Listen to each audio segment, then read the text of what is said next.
हमारे लिए यह काफ़ी खुशी की बात है कि हम 18 दिसंबर 2016 से जयपुर में अपने कुछ साहित्यिक मित्रों के साथ एक अनौपचारिक साहित्यिक गोष्ठी की शुरुआत कर रहे हैं, जिसमें कोशिश होगी कि कविता पाठ, कहानी पाठ, निबंध पाठ आदि लेखक करें और उस पर दूसरे लेखक और पाठक अपनी टिप्पणी प्रस्तुत करें, परस्पर चर्चा हो और इस तरह साहित्य का एक रिकॉर्ड भी बने और एक सार्थक हस्तक्षेप भी इसके माध्यम से हो सके। इसी कड़ी में हम आज कुमार मुकुल जी, राधेश्याम तिवारी जी और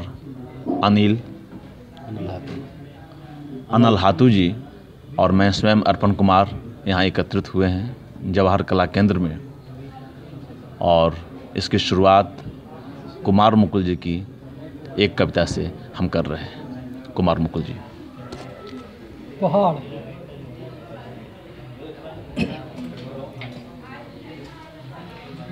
गुरुत्वाकर्षण तो धरती में है, पर पहाड़ क्यों खींचते हैं इतना? जिसे देखो उधर ही भागा जा रहा है। बादल पहाड़ों को जाते हैं, चाहे बरस जाना पड़े टकरा कर। हवा पहाड़ को जाती है, टकराती है और मुड़ जाती है। सूरज सबसे पहले पहाड़ छूता है, भेदना चाहता है उसका अंधेरा। चांदनी वहीं विराजती है, पड़ जाती है धूमिल। पर पेड़ों को देखो कैसे चढ़े जा रहे, जमे जा रहे जाकर। चढ़ तो कोई भी सकता है पहाड़, पर टिकता वही है जिसकी जड़ें हो गहरी, जो चट्टानों का सीना चीर सकें, उसे माटी कर सकें। बादलों की तरह उड़कर जाओगे पहाड़ तक, तो नदी की तरह उतार देंगे पहाड़, हाथों में मुट्ठी भर रेत थमाकर। वाह, क्या बात। बहुत अच्छी कविता। इस पर अलग से चर्चा होगी। चर्चा साथ ही करते चलें या फिर? हाँ, चर्चा करते हैं, है ना? हाँ। तो जो भी बातचीत है शुरू की जाए इस कविता पर, पहाड़ पर।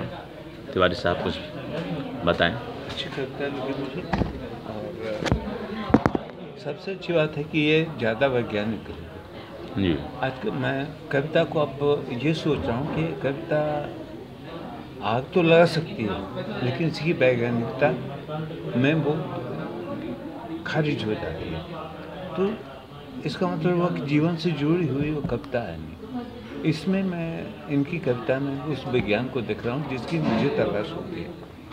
कैसे कोई पहाड़ से टकरा के बादल, पनीला बादल नदी के रूप में या नदी के पानी के रूप में उतर जाता है, यही सच है। और इस सच को इन्होंने अगर जिस तरह से वर्णन किया, अच्छा लगा मुझे। और इसके बाद आप कहेंगे मैं इनके पास बैठा हूँ तो मैं मैं कविता सुनाऊँ, तो मैं हमेशा सामाजिक संदर्भों को लेकर कविता लिखता हूँ। और सामाजिक इतनी विद्रूपताएँ हैं कि अपने बारे में सोचने की सिर्फ अपने लिए सोचता हूँ, इसलिए समाज के बारे में ज़्यादा कविता है, क्योंकि विद्रूपताएँ ज़्यादा हैं। एक कलाकार हूँ, रंगकर्मी भी हूँ, साहित्यकार भी हूँ, सब कुछ हूँ मैं, पता नहीं क्या क्या हूँ। तो मुझे लगता है कि ये सब जो रियलिटी है, मैं उसके बारे में कविता लिखता हूँ। अब जैसे मैं बोलूँगा, मेरी याद तो नहीं रहती मुझे जी। कुछ, एक तो एज का भी प्रभाव है, और कभी मैंने पेशेवर ढंग से कविता को लिया नहीं, और लिखा बहुत है, छिटपुट छपती रही है। तो अब जैसे है कि चढ़े हुए थे सीनों पर जो ब्रशेर की तरह, चढ़े हुए थे सीनों पर जो ब्रशेर की तरह, अब चड्ढी की तरह सरक रहे हैं लोग, अब चड्ढी की तरह सरक रहे हैं लोग। थे बड़े बड़े फन्ने खां तूफान, अब बर्फ की तरह बरक रहे हैं लोग। दूसरों की बातें सुनकर, दूसरों की कमनगी का जिक्र सुनकर कैसे हिया रहे हैं लोग। बात उनकी कमिंदगी की आई, कैसे हिहिया रहे हैं, वाह जी कैसे खिसिया रहे हैं, सुनकर दूसरों की कमिंदगी का जिक्र कैसे हिहिया रहे हैं लोग, बात उनकी कमिंदगी की आई, कैसे खिसिया रहे हैं। तो ये लोग की और दो चार कई पंक्तियाँ हैं, उसमें आखिरी में सुना देता हूँ। जी कुछ बड़े आराम से इस देश को चूतिया बना रहे हैं। मैं शब्दों के लिए बेबाक, क्योंकि हम लोग रोज बोलते हैं, रोज करते हैं, फिर जब कविता में आते तो कहते हैं ये तो बड़ा हो गया, ये हो गया, अब रोज बोलते हैं। उसके बोल कोई ऐसा आदमी नहीं जो चूतिया शब्द एक दिन में नहीं बोलता। लोग बड़े आराम से इस देश को चूतिया बना रहे हैं। लोग रात है अमावस की, दूधिया बता रहे हैं। क्या बात है। ये कविता तो छोटी सी जी। क्या ये, और यही हमारे जीवन, मेरे जीवन का अप्रोच है जी कि हम लोग सच से कितना विमुख हो रहे हैं। आप कहते हैं साहित्य समाज का दर्पण होता है। समाज में देखें तो समाज सबसे बड़ा पलायनवादी समाज हमारा है। भारत वर्ष पूरे विश्व में पलायनवादी है। ये मानने को तैयार नहीं कि सूरज पूरब में उगता है, लेकिन ये मानने को तैयार नहीं है कि सूरज नहीं उगता है, वो तो स्थिर। जी तो इस संदर्भ में लेके मैं कविताएं लिखता हूँ बस। जी अनिल साहब कुछ और कहें? एक छोटी सी और, हाँ। चूंकि ये थे, जी हर तरफ कीच ही कीच है, हर तरफ कीच ही कीच है, रहना हमें आप ही के बीच है। जब हम भी खोल देंगे सज्जनता के लंगोट, फिर देखेंगे कौन कितना नीच है। जी ये छोटी सी कविता है। जी बताएं मुकुल साहब कुछ इस पे कहें। जिन शब्दों का और जिस खुले मन से इन्होंने अपनी कविता कही, कुछ गाली गलौज के भी शब्द आए, लेकिन यह जो एक विद्रूप समाज को लेकर जो एक मन में उद्वेलन है, कहीं न कहीं ये जो इस तरह के शब्द आए वह कवि के उस उद्वेलन को उद्घाटित कर रहे हैं। आप क्या सोचते हैं? इन्होंने अपने गर्द गुबार को मतलब बाहर किया, और ये भी एक काम है। और बाकी सब हम लोग सुनेंगे, बाकी इनकी कविताएं हम लोग बहुत पहले कुछ पढ़े हैं, जी फिर सुना जाएगा। जी जी ये जो है गुस्सा था इन कविताओं में जो इन्होंने प्रकट किया। के भीतर समाज के प्रति, समाज की दुखता के प्रति जो क्षोभ था, क्षोभ को, गुस्से को उन्होंने अपनी कविताओं में तंज के माध्यम से, व्यंग के माध्यम से रखा।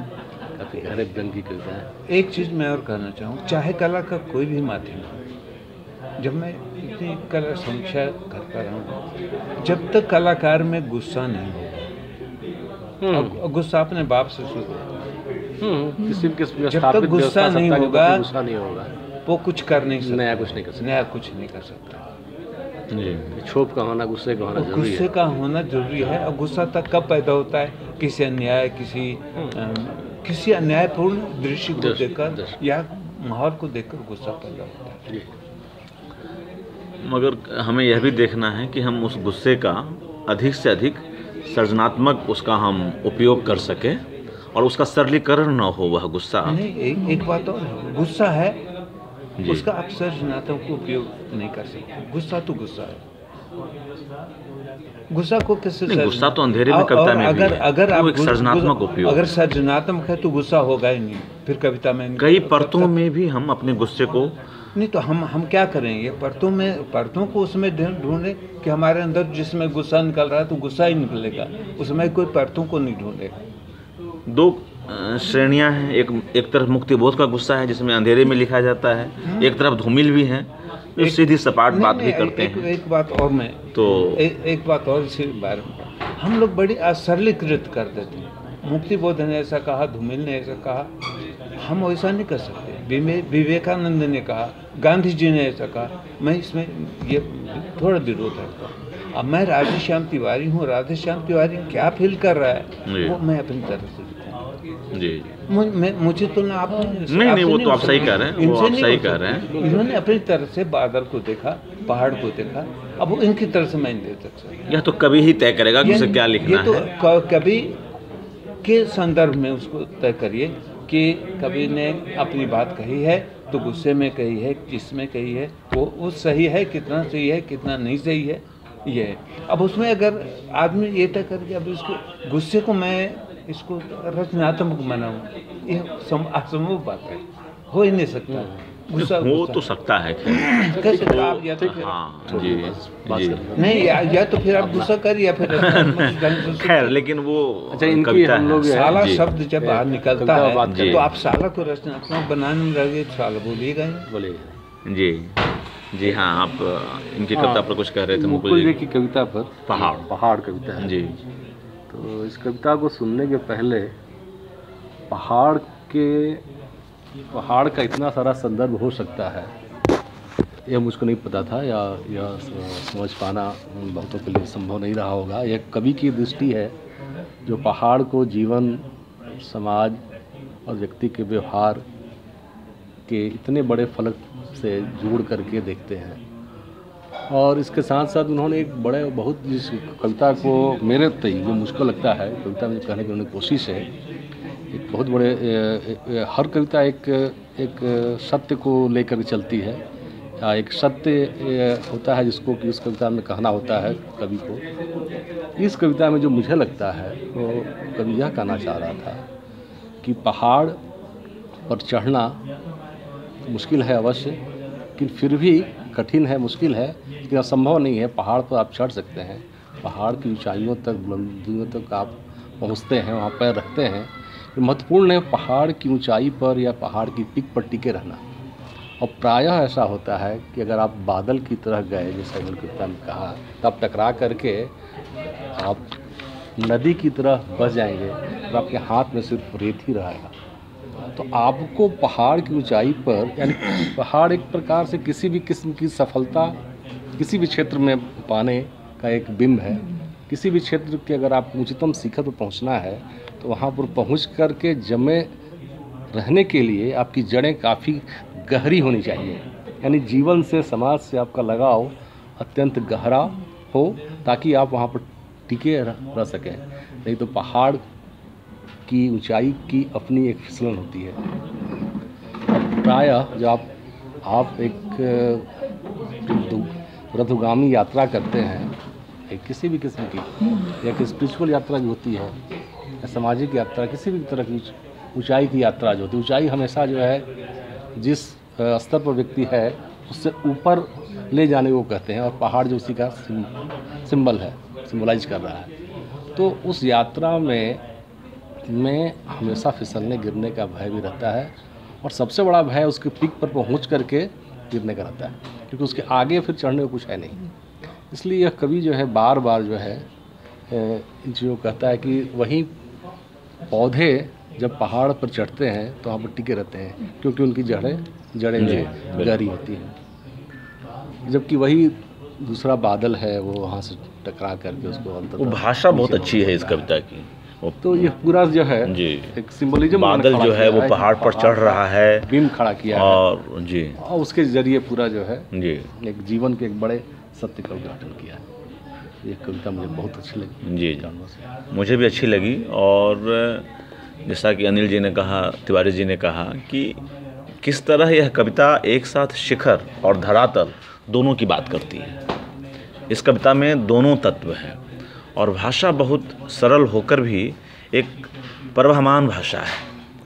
जब हम पहाड़ की बात करते हैं, नदी की बात करते हैं, रेत की बात करते हैं, तो प्रकृति के इतने उपादान आते हैं, और वो बिल्कुल एक चित्र हमारे सामने आ जाता है कि स्थिरता, जो स्थिरता है व्यक्ति के भीतर की, वो कैसे कायम रह सकती है।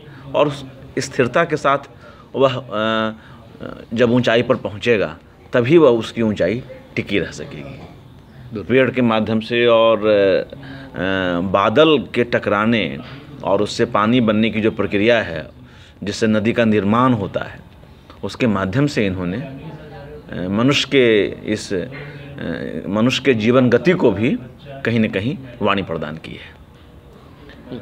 और अब मैं इसी कड़ी में अनिल साहब से निवेदन करता हूं कि वे अपनी एक कविता का पाठ करें।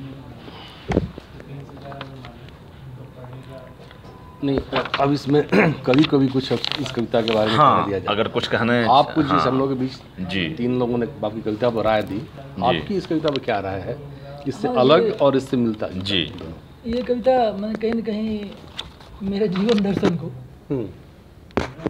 मैंने दिखलाने की कोशिश करती है। मैंने हमको लगता है कि ये तरीका ये शुरू में लिखे लोगों को सुनाते रहे और याद भी रही कविता सामान्यतः जो याद नहीं रहती है वो इसलिए कि हमको मतलब जीवन में आगे जाने का ये तरीका लगा कि नहीं, धीरे धीरे चीज़ों को तोड़ते हुए जड़ जमाते हुए बढ़ा जाए और फिर जो कुछ सामने हो वहाँ टिका जाए, और चाहे पहाड़ हो चाहे कुछ भी हो, बस जी। अनिल जी, यानी वही है, आप भी चाहते हैं कि एक गहराई हो हर क्षेत्र में, इसी क्षेत्र में तभी उस ऊंचाई को आप टिके रह पाएंगे। स्थूलता या फिर जो है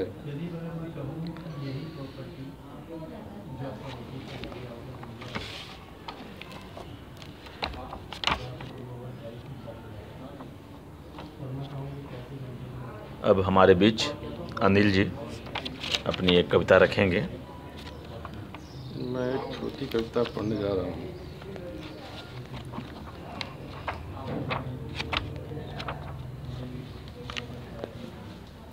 यह एक अनौपचारिक गोष्ठी है, तो बीच बीच में समय का अंतराल या कुछ विराम या कुछ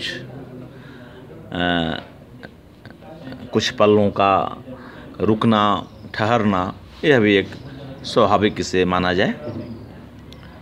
तो मेरी यह कविता है जो वागात में छपी थी 5-6 साल पहले, और इस पर एक प्रतिलिपि कविता सम्मान मिला था। यह कविता का शीर्षक है मानवीय पीड़ा का जिगूरत। मानवीय पीड़ा, मानवीय पीड़ा का जिगूरत। जी। जिगूरत के बारे में थोड़ा मैं बता देता हूँ। जिगूरत मेसोपोटामिया में मंदिर को कहते हैं। मेसोपोटामिया आधुनिक इराक जो है, तो 2100 ईसा पूर्व में मेसोपोटामिया का ऊर शहर में राजा उर नम्मू द्वारा निर्मित सीन देवता, सीन वन चंद्रमा देवता का मंदिर था। जैसे हम लोग यहाँ सूर्य देवता का मंदिर था, चंद्रमा वहाँ भी थे, देवता थे, और चंद्रमा देवता के लिए जो मंदिर बना था वो वही उसी को जिगूरत कहते थे। जी। साहित्यकार एक साथ। Oh my God. हाँ जी। लेकिन राजस्थानी साहित्यकार को छोड़िए। नहीं सर, साथी ही है सर। तो जी, यह जो मंदिर था जिगूरत, इसकी 2-3 विशेषताएं थी। पहली विशेषता यह थी कि 1000 वर्षों तक यह मंदिर बना रहा। तो पुराना मंदिर के मलबे पर नया मंदिर का निर्माण हो जाता था, यानी एक के ध्वंस पर दूसरे का निर्माण होता था, और इस तरह से 1000 वर्षों की रही है परंपरा उस मंदिर के ध्वंस निर्माण की।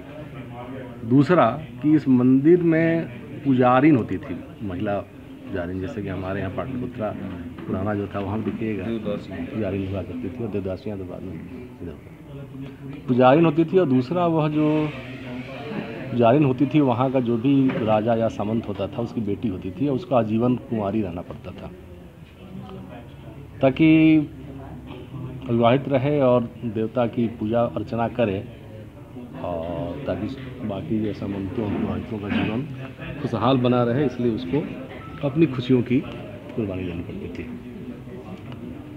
अब इस परिप्रेक्ष्य में यह कविता मैं सुनाता हूँ, मानवीय पीड़ा का जिगूरत। यह कविता एक संथाली आदिवासी लड़की के बारे में है जो हमारे घरों में मेड सर्वेंट के रूप में काम करती है। प्रायः देखिएगा मैंने झारखंड से लेकर दिल्ली तक में जो घर में 24 घंटे रहती हैं, और एक सुबह 4 बजे से उठ करके रात को 11 बजे तक काम वो करती रहती हैं। तो ये आदिवासी महिलाएं या आदिवासी लड़कियां होती हैं, वो हमारे घरों में सालों रहती हैं, 1 साल 2 साल 3 साल तक रहती हैं। लेकिन सालों रहने के बाद भी हमारे घर का वो हिस्सा नहीं हो पाती, वो हमेशा एक एलिनेशन में जीती हैं, एक आत्मनिर्वासन का शिकार रहती हैं। यह कविता उनके बारे में। हमारे बहुत पहले उठने के, यानी जगने के, हमारे बहुत पहले उठने के बहुत पहले उठ जाती है। हमारे बहुत पहले उठने के बहुत पहले उठ जाती है। खलल न पड़े हमारे आरामदेह सपने रहें सुरक्षित। हमारे बहुत पहले उठने के बहुत पहले उठ जाती है ताकि खलल न पड़े हमारे आरामदेह सपने रहें सुरक्षित। आधी नींद व विच्छिन्न स्वप्नों की कातरता लिए, एक तरफ तो हमारे स्वप्न सुरक्षित रहें, आरामदेह स्वप्न हम लेते रहें, इसमें कोई खलल ना पड़े, इसके लिए वो बहुत पहले उठने के बहुत पहले उठ जाती है। अगर हम 5 उठते हैं तो 4 उठ जाए, 6 उठते तो उसको पहले उठना पड़ता है जी। लेकिन उसकी क्या होती है कि वो आधी नींद, उसकी नींद पूरी नहीं होती, उसको 10-11 बजे तक आप काम कराते हैं, फिर सुबह 4 उठना पड़ता है। आधी नींद व विच्छिन्न स्वप्नों की कातरता लिए पानी के सूखे नल, हैंडपंप और जूठे बर्तनों से उसने कर ली है गहरी पहचान जी।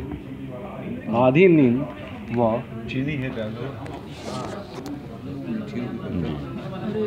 अगर पानी हो तो पानी, जी हाँ, आगे आगे बढ़े। इनको तो बिना चीनी का था, उस समय हम लोग अच्छा जी, बदल देगा। अरे जी। आधी नींद व विच्छिन्न स्वप्नों की कातरता लिए पानी के सूखे नल, हैंडपंप और जूठे बर्तनों से उसने कर ली है गहरी पहचान। उसकी उदास भावहीन आँखें पीछा करती व्यस्ततम क्षणों में भी मानवीय पीड़ा का इतिहास, ज्यों फूली हुई लाश रिगोबेटा मेंचू की फैली हो ग्वाटेमाला से एंडीज तक, दुमका गुड्डा के आदिम जंगलों से हमारे घरों के सैनिकक्ष तक। उसकी उदास भावहीन आँखें पीछा करती व्यस्ततम क्षणों में भी मानवीय पीड़ा का इतिहास, जो फूली हुई लाश रिगोबेटा मेंचू की फैली हो ग्वाटेमाला से एंडीज तक, दुमका गुड्डा के आदिम जंगलों से हमारे घरों के सैनिकक्ष तक। रोने और न रोने के बीच का पथराया आर्त रुदन पसरा है मकलू मुर्मू, उसका नाम है। पसरा है मकलू मुर्मू, उस आदिवासी लड़की का नाम है। रोने और न रोने के बीच का पथराया आर्त रुदन पसरा है, क्योंकि आप उसको मारते भी हैं और रोने भी नहीं देते हैं।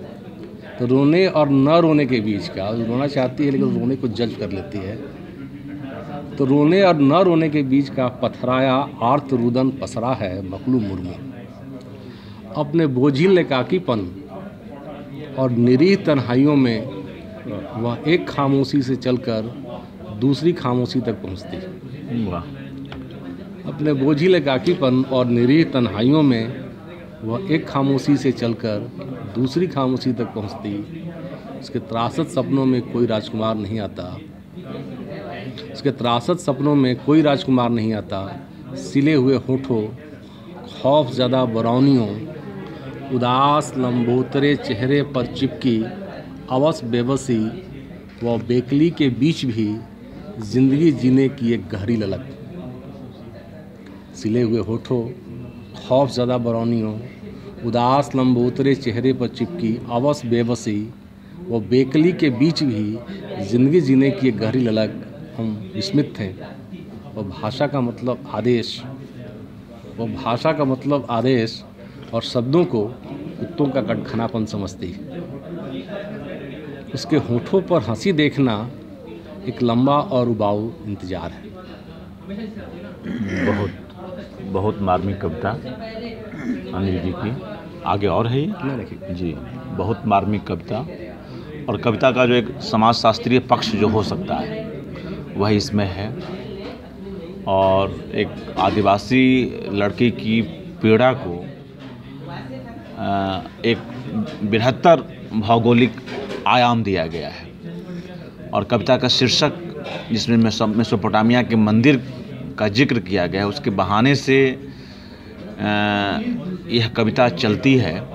और इतिहास, भूगोल और समाजशास्त्र, इन तीनों को खुद में समाहित करती है। एक सार्थक और एक ज़रूरी कविता जिसमें पाठक जिसको पढ़ते हुए खुद कहीं ना कहीं जज्ब हो जाता है उस लड़की की तरह जो रो नहीं सकती है मार खाकर,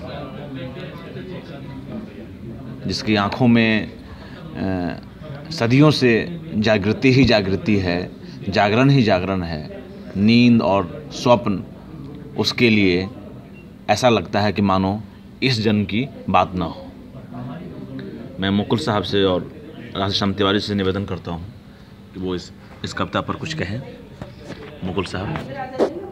कविता ने मुझे चुप करा दिया है, फिलहाल मैं सोच रहा हूँ, आगे फिर इस पर बात करूँगा। इस कविता में जो टाइटल है जी, हमारे बहुत दूर, हमारे भारतवर्ष से बहुत दूर मंदिर में है जी, लेकिन ये जो शोषण है, गरीबों का जो शोषण है, वो यहाँ से लेके मंदिर, उस मंदिर तक आज 2016 से लेके उस मंदिर तक जहाँ वहाँ एक ही पीड़ा है जी, या अश्वेत देशों की भी यही पीड़ा है। अभी एक फिल्म देखी थी अश्वेत पीड़ाओं का पर आधारित फिल्म थी, उसको अवार्ड में मिला था बेस्ट। जी, वो फिल्म मेरे ध्यान में आ गई, किस तरह से वहाँ पीड़ित रहे हैं अश्वेत लोग और अश्वेत महिलाएं, खासकर महिलाओं में कई महिलाएं, देखिए मैं याद आ जाता है और कभी गायब हो जाता है। तो 10 years या 12 years slave, 12 years of slave या 10 years ऑफ स्लेव, उसमें बिल्कुल एक महिला है, उसकी जो पीड़ा है, कातरता है, बिल्कुल मुझे वो चित्र आ रहा था सामने जी। तो मैंने कहा चाहे वो उस फिल्म को लो, चाहे वो इस मंदिर को लो, चाहे वो हमारे यहाँ के लोग, सारी जगह पीड़ाओं का स्वरूप एक ही, और त्रस्त और जो पीड़ित महिलाएं और पुरुष हैं, सबकी पीड़ा है जैसे। इस संदर्भ में मुझे ये कविता ज़्यादा चित्रवत लगी, क्योंकि मैंने इसको 12 years ऑफ स्लेव जैसी फिल्में देखी तो मैं याद आ गई, तो ज़्यादा कम्युनिकेट। एक चीज़ मैं और कहना चाहता हूँ अनिल जी इस कविता को लेकर, जिसमें आपने जिगलातु शब्द इस्तेमाल किया, जिगुरत शब्द इस्तेमाल किया, जिसका अर्थ मंदिर है और मेसोपोटामिया काल के मंदिर का जिक्र है। यहाँ एक और द्वंद्व पैदा किया गया है। वो द्वंद्व यह है कि एक तरफ सामंत या राजा की कन्या भी आत्मनिर्वासन का शिकार होती है, दूसरों के लिए अपनी खुशी को त्यागती है, जब वह मंदिर में अपने गृहस्थ जीवन को त्याग कर, अपने शारीरिक सुख और अभिलाषा को त्याग कर पुजारन बनती है। एक वह है जो सामंत की पुत्री है, एक तरफ यह है जो बिल्कुल हाशिए पर और बिल्कुल गरीब और आदिवासी की बेटी है, जो वह भी उसी तरह से आत्मनिर्वासन और आत्मपीड़ा के शिकार है। लेकिन एक जहाँ वह खुद चुनाव करती है और दूसरा जहाँ नहीं चुनाव वह उसका नहीं है खुद का जी, वो चुनाव उस पर थोपा जाता है। एक जी देवदासी जो थी परंपरा, तो देवदासी बनने के आजादी औरतों को नहीं थी, उस पर थोपा जाता कि तुमको देवदासी बनना है। कुल मिला के जो कर रहा था कि स्त्रियां चाहे यहाँ की हो, वहाँ की हो, या हमेशा से गुलाम ही रही हैं, उनको और अपना चुनाव नहीं होता।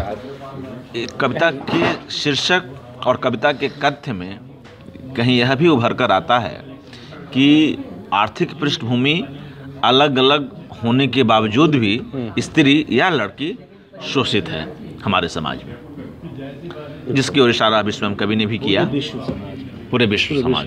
जी जी।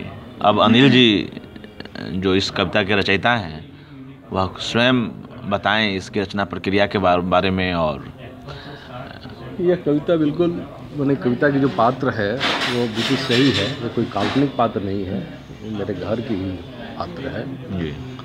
और मैंने अपने खुद घरों में, अपने घर में ही देखा कि किस तरह से लोग उसके साथ बिल्कुल अमानवीय व्यवहार, जैसे वो मनुष्य ही ना हो, वो उनकी सेवा के लिए निर्मित कोई भी एक रोबोट या कठपुतली जैसा हो, उस रूप में उसका इस्तेमाल करते थे।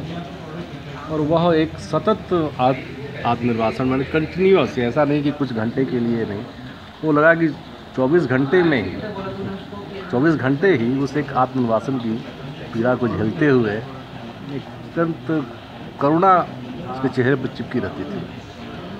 तो उसने मुझे बहुत गहरे में माने मुतासिर किया, प्रभावित किया, या गहरे में उससे मुझको पीड़ा हुई, होती रही लंबे समय तक, कि मैं वहाँ कुछ कर नहीं सकता था। तो वह जो एक पीड़ा या जो घाव या जो भी किस्म की एक समानुभूति कही, सहानुभूति, संवेदना जो जमा हो रही थी, और उस तरह के तमाम लोगों के प्रति, जहाँ कहीं भी जिस किसी का भी शोषण दमन होता है तो सहानुभूति व्यक्ति के भीतर स्वतः होती ही है। तो उसको ले करके यह कविता जो है निकली। और मैं सोचता हूँ कि अगर कोई कविता को पढ़ता है या सुनता है, और पढ़ने और सुनने के बाद अगर वो अपने घरों में इन महिलाओं, ये जो मेड सर्वेंट्स हैं, और के प्रति अगर थोड़ी भी उसके मन में सहानुभूति उपजती है, या उसको देखने का उनका जो नज़रिया, व्यवहार में बदलाव आता है, तो मेरा लिखना सार्थक हो जाएगा। जी जी जी, धन्यवाद अनिल साहब। और अब मेरी बारी है। तो संयोग से मेरी यह कविता भी बागर्थ में आई थी। कुआं। कुआं किस तरह गाँव में सूख रहा है, उसको लेकर यह कविता मैंने लिखी थी। यह कुल 5 हिस्सों में है, छोटे छोटे हिस्से। कुआं 1। आज पक्की ईंटों से बना कुआं साएं साएं करता एकदम बेजान पड़ा है। आज पक्की ईंटों से बना कुआं साएं साएं करता एकदम बेजान पड़ा है। महीने 2 महीने में जब थकी हारी अनुत्साहित माँ बेकसूर होकर भी गांव वालों से अपना चेहरा छुपाए मुख्य रास्ते को छोड़ पिछवाड़े से घर में आती है, तो सबसे पहले अपने कांपते हाथों से धूल का अंबार हटाती है, और फिर घर में कब्जा जमाए अंधेरा झट दूर भाग खड़ा होता है, मानो डरता हो आज भी घर की मालकिन से। बेशक बूढ़ी और अकेली ही सही, पहले जैसी जान और गति कहाँ रही उसकी। रुक रुक कर ही सही, मगर माँ धूप दिया दिखला देती है पूरे घर को और कुएं को भी। 1। कुआं 2। माँ कुएं की जगत के पास आकर उस पर अपनी कोहनी टिकाए देर तक आंखें बंद किए खामोश बैठी रहती है।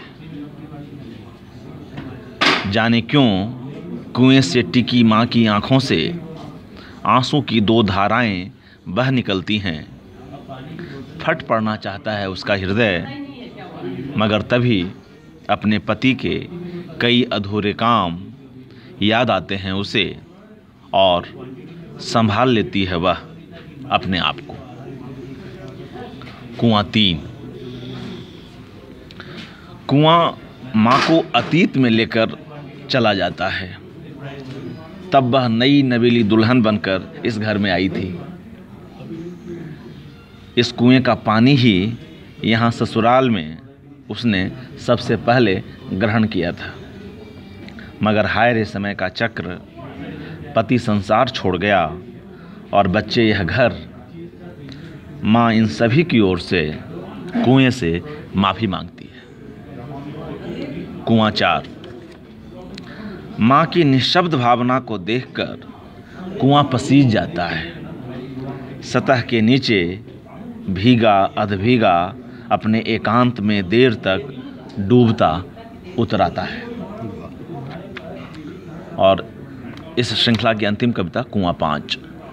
कुआं खाली है जैसे माँ की मांग। कुआं खाली है जैसे माँ की मांग।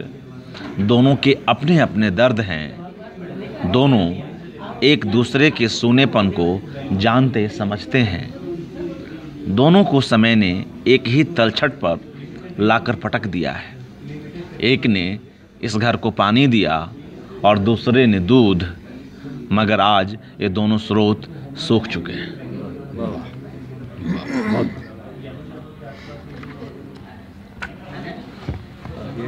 ये कविता मार्मिक है।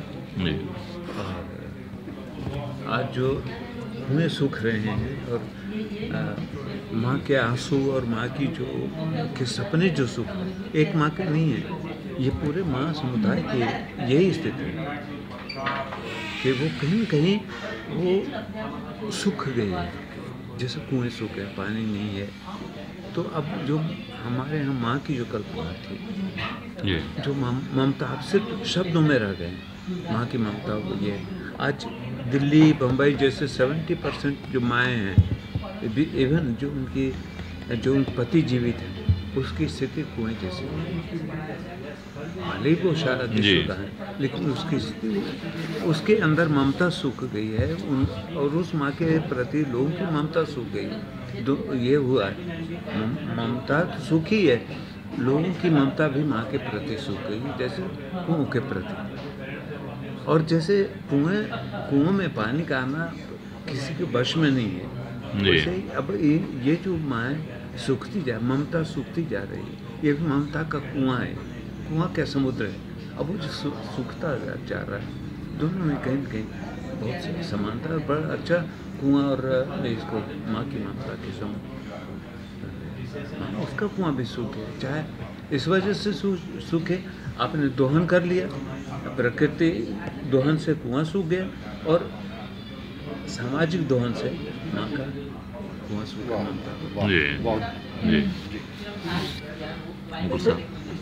तिवारी जी ने कही ही बातें, तुरंत कुछ बोल नहीं पाते हैं। वही जैसे मैंने ममत्व का भी दोहन हो जा रहा है, जिस तरह से उसको ही कविता दिखलाती है।